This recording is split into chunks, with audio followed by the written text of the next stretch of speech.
Hello everyone, welcome to my channel Home Science Let's Crack It. Here I am Dr. वंदना गुप्ता और आज हम start करने जा रहे हैं यूपी टीजीटी 2016 का पेपर, जिसका ऑलरेडी हम 20 क्वेश्चन डिस्कस कर चुके हैं।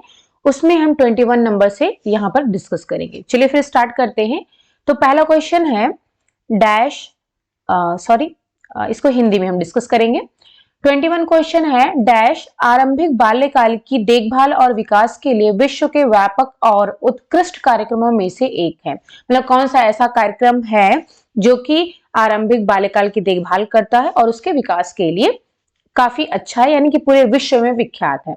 तो NIN निन, ICMR निन यानी कि नेशनल इंस्टीट्यूट ऑफ न्यूट्रिशन और ICMR Indian council of medical research, ICDS integrated child development scheme और WHO वर्ल्ड हेल्थ ऑर्गेनाइजेशन। तो यहां पर जो राइट आंसर है वो है ICDS।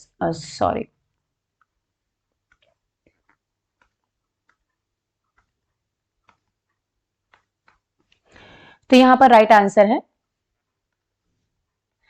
तीसरा ICDS integrated child development scheme. Okay, इसके बारे में ऑलरेडी हम कई बार डिस्कस कर चुके हैं, पुराने पेपर्स में आप देख सकते हो इसको।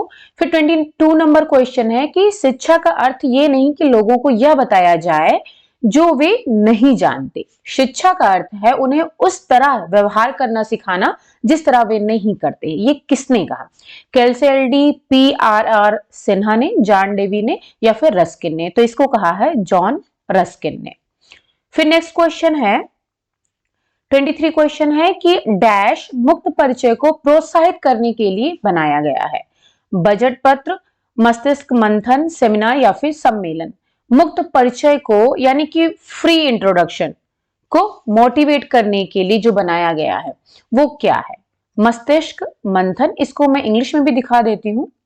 देखिए 23 नंबर जो क्वेश्चन है ये है designed to encourage the free introduction of. तो डैश है ब्रेन चर्न, जो मस्तिष्क मंथन है कि जैसे कुछ भी हम जब कोई काम करते हैं तो मस्तिष्क में मंथन करते हैं, यानी कि हमारे मस्तिष्क में, दिमाग में बहुत उथल पुथल चलती है, मूवमेंट होता रहता है, विचार करते रहते हैं, तो उसी को ब्रेन चर्न या फिर मस्तिष्क मंथन कहते हैं। ठीक है, तो यहां पर ये राइट आंसर है। चलिए अब आते हैं हिंदी पर। 24 क्वेश्चन है डैश सैंड पेपर पर फ्लैनल के टुकड़ों के महसूस होने के साथ एक दृश्य शिक्षण है। चाकबोर्ड, फ्लैनल ग्राफ, फोटोग्राफ या फिर चित्रकला। तो इसका जो राइट आंसर वो है फ्लैनल ग्राफ। हिंदी इंग्लिश में भी दिखा देती हूं। यहां पर देखिएगा dash is a visual teaching with pieces of flannel felt on a sand paper. ठीक, तो इसका फ्लैनल ग्राफ जो है राइट आंसर है। इसको मैं यहाँ पर एक्सप्लेन भी कर देती हूँ। यहाँ पर आप देखिए ये है फ्लैनल ग्राफ। अब देखिए फ्लैनल ग्राफ होता क्या है, इसमें क्या है कि जैसे कि आप कोई स्टोरी, जैसे कि आप फ्लैश कार्ड होता है उसमें भी हम स्टोरी बच्चों को पढ़ाते हैं, या फिर कोई भी स्टोरी हम एडल्ट एजुकेशन दे रहे हैं, गांव में जा रहे हैं कुछ समझाने के लिए, तो वहां पर भी हम फ्लैश कार्ड का यूज कर सकते हैं और बच्चों को पढ़ाने के लिए ही। ठीक है, तो फ्लैश कार्ड में क्या होता है कि अलग अलग शीट होती है, अलग अलग कार्ड्स होते हैं, उसके थ्रू हम स्टेप बाय स्टेप बताते हैं, पढ़ाते हैं या फिर कहानियां सुनाते हैं। वह अब यहाँ पर फ्लैनल ग्राफ जो होता है, ये एक बोर्ड आप यहाँ पर देख सकते हो, एक ये बोर्ड है, लकड़ी का बोर्ड है, इसके बीच में क्या होता है, कपड़ा लगाया जाता है, जिसको कोई फ्लैनल कपड़ा ही उसको बोलते हैं। उस कपड़े का नाम है फ्लैनल क्लॉथ। ठीक है, तो इस जो पीछे कपड़ा लगा हुआ ब्लू कलर का आपको दिख रहा होगा, ये कपड़ा लगा होता है। अब इसके ऊपर हम जो है अब कोई भी अलग अलग हम कोई भी कार्ड ले सकते हैं, कोई भी कागज ले सकते हैं, और उसके पीछे क्या होता है सैंड पेपर लगा दिया जाता है, जिससे कि जैसे यहाँ पर Monday, Tuesday, Wednesday, Thursday, Friday लिखा है कि मंडे को क्या क्या करेंगे, स्पीच देंगे, और यहाँ पर और भी जो चीजें हैं। ट्यूसडे को जैसे यहाँ पर लाइब्रेरी हो गया, डॉक्टर को दिखाना है, ग्रैंड पेरेंट्स की विजिट करनी है, वेंसडे को स्पीच देना है, स्कूल जाना है, थर्सडे को यहाँ पर पार्क जाना है, स्पीच देना है, स्कूल जाना है, मॉप्स। फिर यहाँ पर फ्राइडे को स्कूल है और सैटरडे को स्विम है, संडे को खाली है।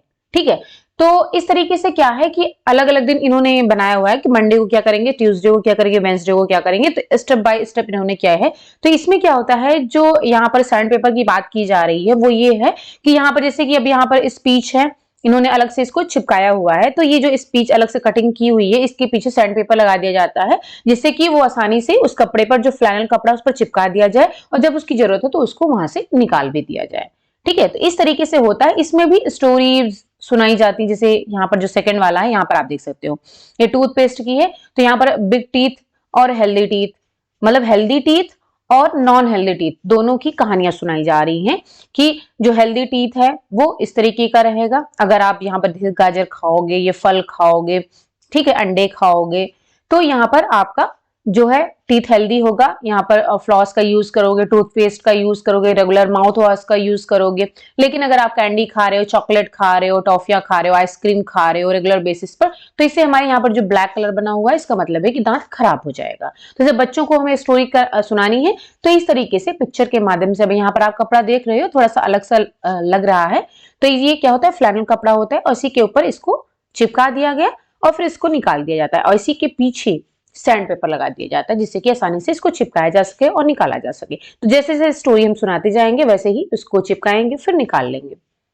तो ये होता है,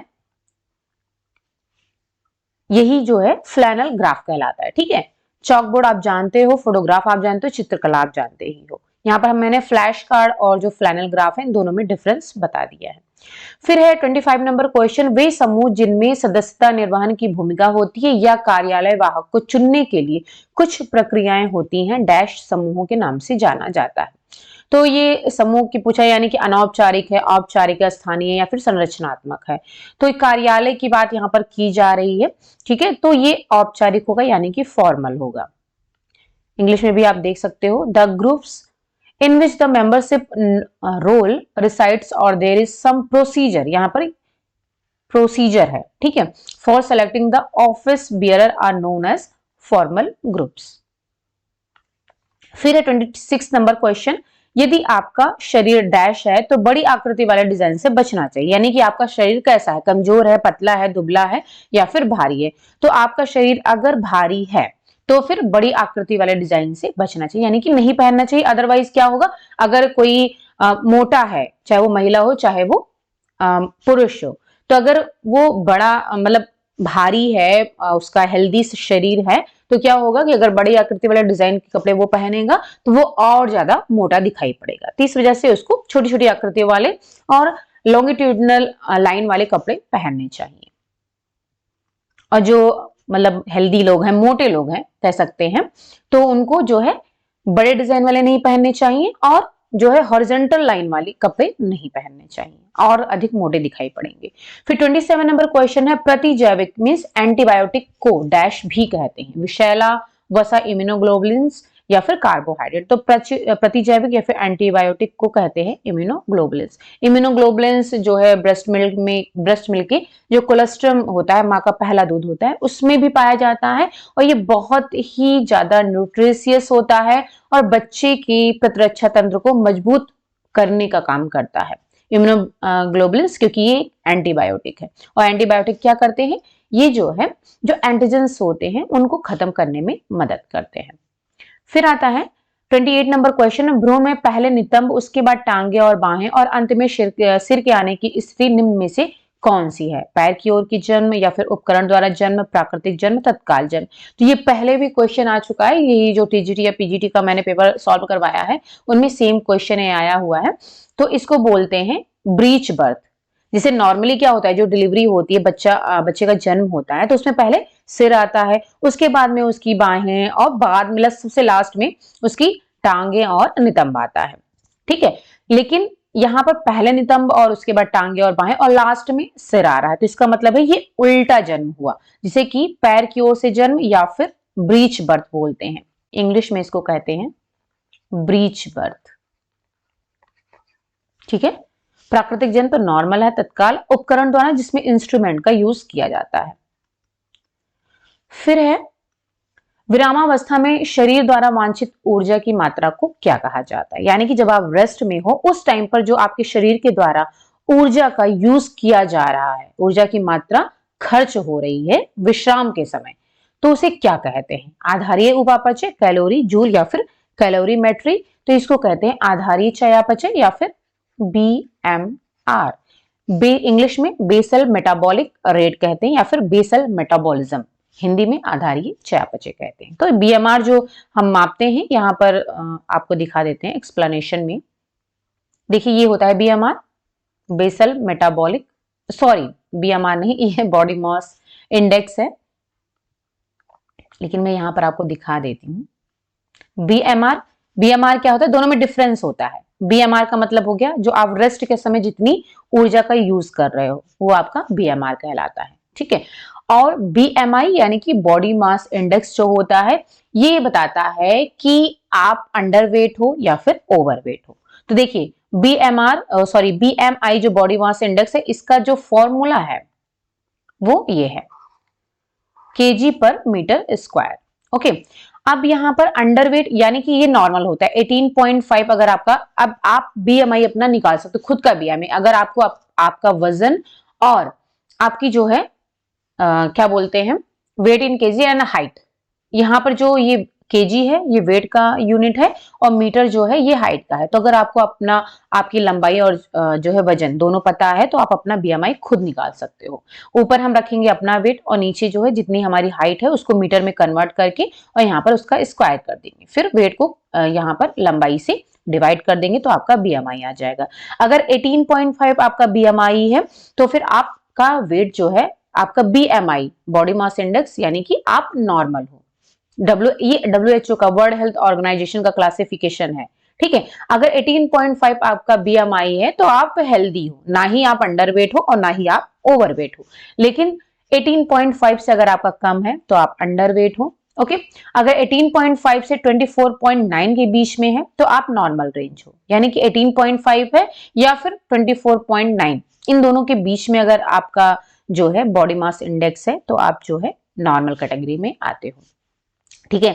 अगर 25 से 29.9 के बीच में है तो आप ओवरवेट हो। 30 या फिर 30 से अधिक अगर बीएमआई है तो आप ओबीज हो। और इसके अलावा अब यहां पर आप देख सकते हो कैटेगराइजेशन यहां पर दिया गया ओबेसिटी का। ओबीज क्लास 1 का मतलब है 30 से 34.9 के बीच में, क्लास 2 में अगर आप आओगे तो फिर 35 से 39.9 के बीच में, और जो ओबेसिटी का क्लास 3 है यानी कि 40 या फिर 40 से अधिक अगर आपका बीएमआई आता है तो आप ओबेसिटी के 3rd क्लास में आते हो। और इस कंडीशन में क्या होता है, अगर आप इस 3rd क्लास में आ गए यानी कि मोर देन या फिर इक्वल टू 40 बीएमआई अगर है आपका, देन आपको जो है ना ही कोई दवा से इलाज आपका हो सकता है, ओबेसिटी कम हो सकती है, और ना ही आपके डाइट से कंट्रोल हो सकता है। उस टाइम पर आपको सर्जरी करवानी पड़ती है जिसे बोलते हैं बैरियाटिक सर्जरी। इस कंडीशन में आपने सुना भी होगा बैरियाटिक सर्जरी, ठीक है। इसमें क्या करते हैं, जो हमारी सर्जरी, इसमें जो हमारी पॉकेट होती है खाने की हमारे स्टमक में, तो उसको क्या करते हैं, उसको छोटा कर दिया जाता है सर्जरी करके। इससे क्या होता है, आप बस बहुत कम मात्रा में ही खाना खाते हो, जब वो डाइजेस्ट हो जाता है तभी आप दूसरा खा सकते हो। तो इस वजह से सर्जरी से जो है हमारा जो ओबेसिटी है वो कंट्रोल हो जाता है। तो ये इस कंडीशन में होता है अगर आप क्लास 3rd के में पहुंच गए हो ओबेसिटी के। ओके, और नॉर्मल आपका ये है 18.5 से 24.9, आप अपना खुद निकाल भी सकते हो। ओके, चलिए ये हो गया। अब आते हैं, तो बीएमआर और बीएमआई दोनों में आपको डिफरेंस पता चल गया। बीएमआई हमारे हेल्थ को बताता है कि आप अंडरवेट हो या फिर ओवरवेट हो, ठीक है। और बीएमआर जो है नॉर्मल रेस्ट के समय जितनी ऊर्जा खर्च होती है। फिर 30 नंबर क्वेश्चन, स्थूल खाद्य बड़ी आंत की गति को उत्तेजित करने में एक उपयोगी भूमिका निभाते हैं, सत्य असत्य विवादित या फिर संबंधित। अब स्थूल खाद्य, इसको हम थोड़ा इंग्लिश में देख लेते हैं। Avoid large figure design, sorry ये है बल्क फूड। स्थूल खाद्य का मतलब है bulk foods play a useful role in stimulating the movement of the large intestine. तो ये सही बात है, बल्क फूड जो है हमारे इंटेस्टाइन को उत्तेजित करने में मदद करते हैं, सत्य है। फिर है अमाइनो एसिड जिनका संश्लेषण शरीर नहीं कर सकता, वे कौन से अमीनो अम्ल कहलाते हैं। तो संश्लेषण का मतलब हो गया निर्माण, ठीक है। तो ऐसे अमाइनो अम्ल जो कि हमारे शरीर में जिनका निर्माण नहीं होता है, उन्हें हमें डाइट से ही लेना पड़ता है, यानी कि हम पूरी तरह डाइट पर डिपेंड हो जाते हैं अमाइनो अम्ल के लिए, तो उनको बोलते हैं आवश्यक यानी कि अनिवार्य अमीनो अम्ल, क्योंकि वो हमारे शरीर में उनका निर्माण हो नहीं रहा है, तो हम पूरी तरीके से डाइट पर डिपेंड होते हैं। तो अगर आप डाइट्स अगर आप प्रॉपर नहीं ले रहे हो तो आपको जो है आवश्यक अमीनो अम्ल नहीं मिल पाएंगे, तो इससे आप हमारे शरीर में उसकी कमी हो जाएगी। और एक होता है नॉन एसेंशियल अमीनो अम्ल, तो उनका निर्माण हमारे शरीर में ऑलरेडी होता है, कुछ मात्रा में वो हमारे फूड में भी पाए जाते हैं और हमारे शरीर में भी उनका निर्माण होता है। तो अगर आप डाइट से नहीं भी लेते हो तो आपको वो मिल जाते हैं पर्याप्त मात्रा में। ओके, चलिए अब आते हैं नेक्स्ट पर। 32 नंबर क्वेश्चन है, घरेलू शर्करा के लिए वैज्ञानिक नाम है। ओके, तो यहां पर होगा सुक्रोज, इसको घरेलू शर्करा बोलते हैं। अब यहाँ पर लैक्टोज है, माल्टोज है, तो ये तो डाइसैक्राइड है, डेक्सट्रोज पॉलीसैक्राइड में आ जाता है। तो ये सब डाइसैक्राइड ये सब डाइसैक्राइड ही हैं। अब यहाँ पर घरेलू शर्करा पूछा गया तो उसको सुक्रोज बोलते हैं। सुक्रोज जो होता है, अगर ये भी डाइसैक्राइड है, थोड़ा सा बता देती हूँ, ये भी डाइसैक्राइड है। जो सुक्रोज है ये किससे मिलकर के बना हुआ होता है, ग्लूकोज प्लस दो मोनोसैक्राइड से मिलकर के बना होता है, ग्लूकोज प्लस फ्रक्टोज। ओके, और जो माल्टोज है इसमें 2 यूनिट ग्लूकोज की होती है, और जो लैक्टोज है ये ग्लूकोज प्लस गैलेक्टोज से मिलकर के बना होता है। ठीक है, तो डाइसैक्राइड का मतलब ये है कि जिसमें कि 2 मोनोसैक्राइड्स की यूनिट होती हैं, उनसे मिलकर के डाइसैक्राइड बनता है, तो ये यूनिट्स रहती हैं। फिर आता है 33 नंबर क्वेश्चन, डैश के पर्याप्त अनुपात वाला भोजन आपके साथ अधिक देर तक टिकता है।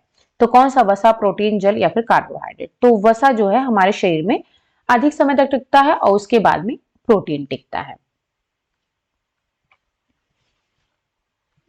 फिर है पेलाग्रा रोग डैश की कमी के कारण होता है, थायमिन, आयोडीन, नाइसिन या फिर राइबोफ्लेविन। तो जो पेलाग्रा रोग है वो नाइसिन को हम कहते हैं vitamin B3। Niacin, niacin, nicotinamide, ये तीनों नाम इसी के हैं। तो विटामिन B3 की कमी से पेलाग्रा रोग हो जाता है।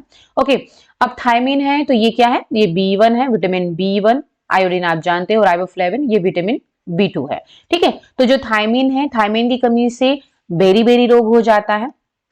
ओके, बेरी बेरी रोग जो है थायमिन की कमी से हो जाता है। आयोडीन की कमी से आप सभी को वैसे पता है, घेंघा रोग मीन्स ग्वाइटर हो जाता है। और B2 की कमी से चिलोसिस है और ग्लॉसिटिस है। ठीक है, एंगुलर स्टोमेटाइटिस है।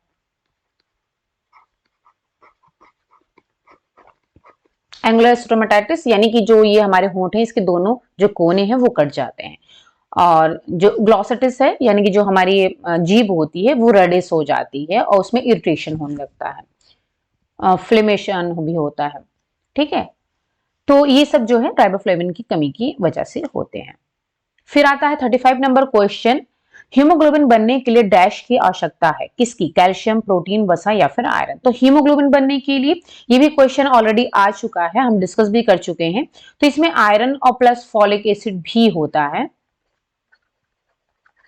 तो दोनों की जरूरत होती है हीमोग्लोबिन बनने के लिए, iron plus folic acid. Okay, अब यहाँ पर हीमोग्लोबिन में बात करें तो हीम तो आयरन होता है और जो ग्लोबिन होता है वो प्रोटीन होता है। फिर 36 नंबर क्वेश्चन, डैश फलों और सब्जियों को उबलते जल या भाप में कुछ देर गर्म करने की विधि है। उबलते जल या फिर भाप में कुछ देर गर्म करने की विधि है, तो ये है बॉटलिंग, कवरिंग, ब्लैंचिंग यानी कि ब्लांचिंग या फिर फ्रीजिंग। तो ये है ब्लांचिंग।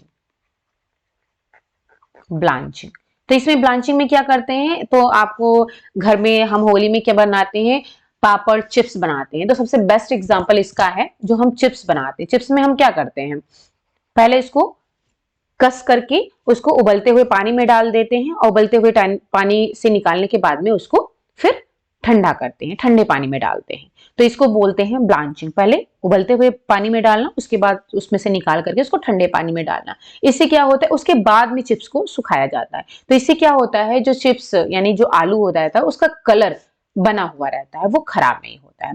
और ये जो ब्लांचिंग की प्रोसेस है, इसको जो है कैनिंग में भी यूज किया जाता है। जब कैनिंग से पहले ब्लांचिंग की प्रोसेस की जाती है, उसके बाद में कैन में उसको प्रिजर्व करके स्टोर करके रखा जाता है।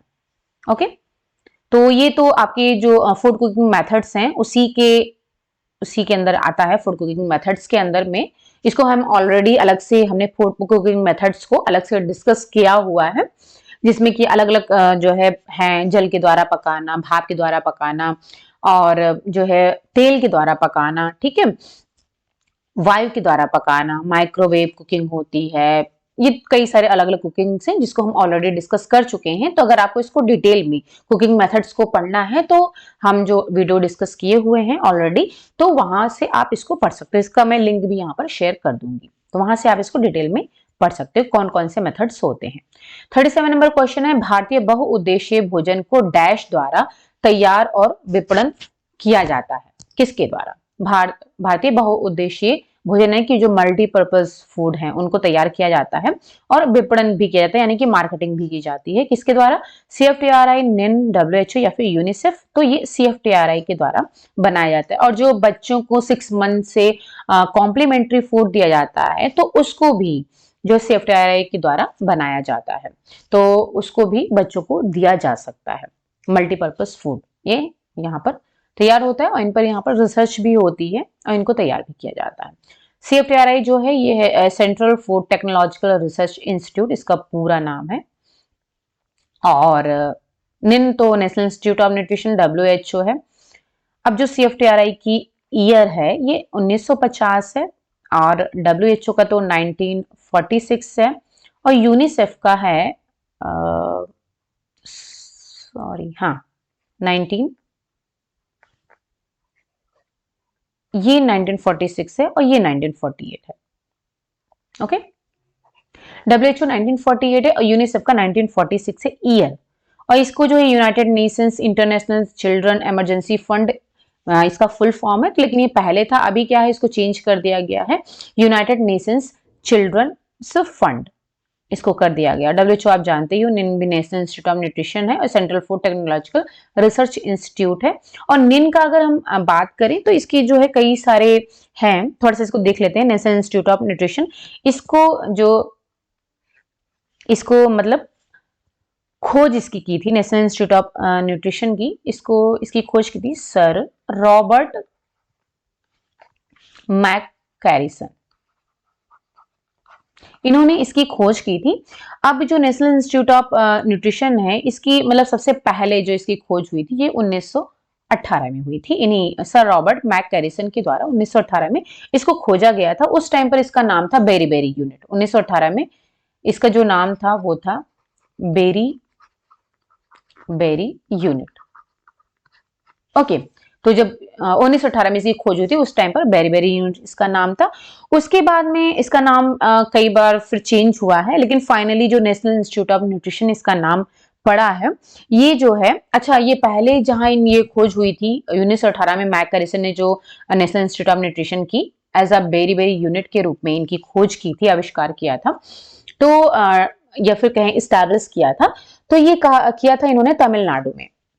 ओके, कुन्नूर तमिलनाडु में इसको वहां इन्होंने इस्टेब्लिश किया था। उसके बाद में जब ये हमारे यहाँ हैदराबाद में शिफ्ट हुआ, ये 1958 में हैदराबाद में शिफ्ट किया गया, हैदराबाद में, ठीक है, शिफ्ट किया गया। तो उस समय जो इसका नाम था वो था न्यूट्रिशन रिसर्च लेबोरेटरी।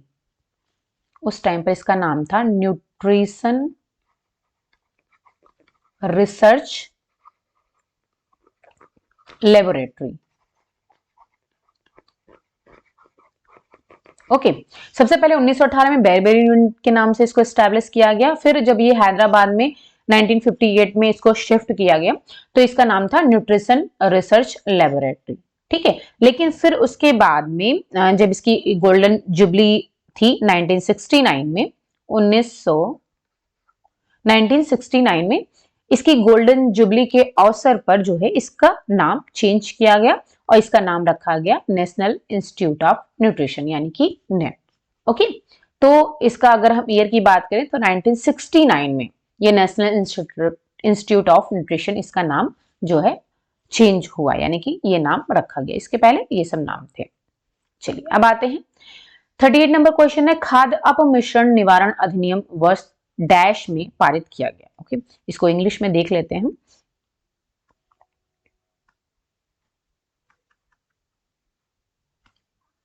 ये है the prevention of food adulteration act यानी कि PFA कब पास किया गया ये पूछा जा रहा है। तो खाद्य अपमिश्रण निवारण अधिनियम ये है prevention of food adulteration. Okay, तो ये 1954 में है। फिर है 39 क्वेश्चन, डैश जीवन को अर्थ देते हैं लक्ष्य, मूल्य, मानक और धन। तो मूल्य जो है ये हमारे जीवन को अर्थ देते हैं, मूल्य। ओके, तो ये जो लक्ष्य, मूल्य और मानक है यानी कि गोल, वैल्यू और स्टैंडर्ड, ये तीनों ही क्या है, ये जो होम मैनेजमेंट है उनके उत्प्रेरक तत्व कहलाते हैं। ये तीनों ही मोटिवेटिंग फैक्टर्स ऑफ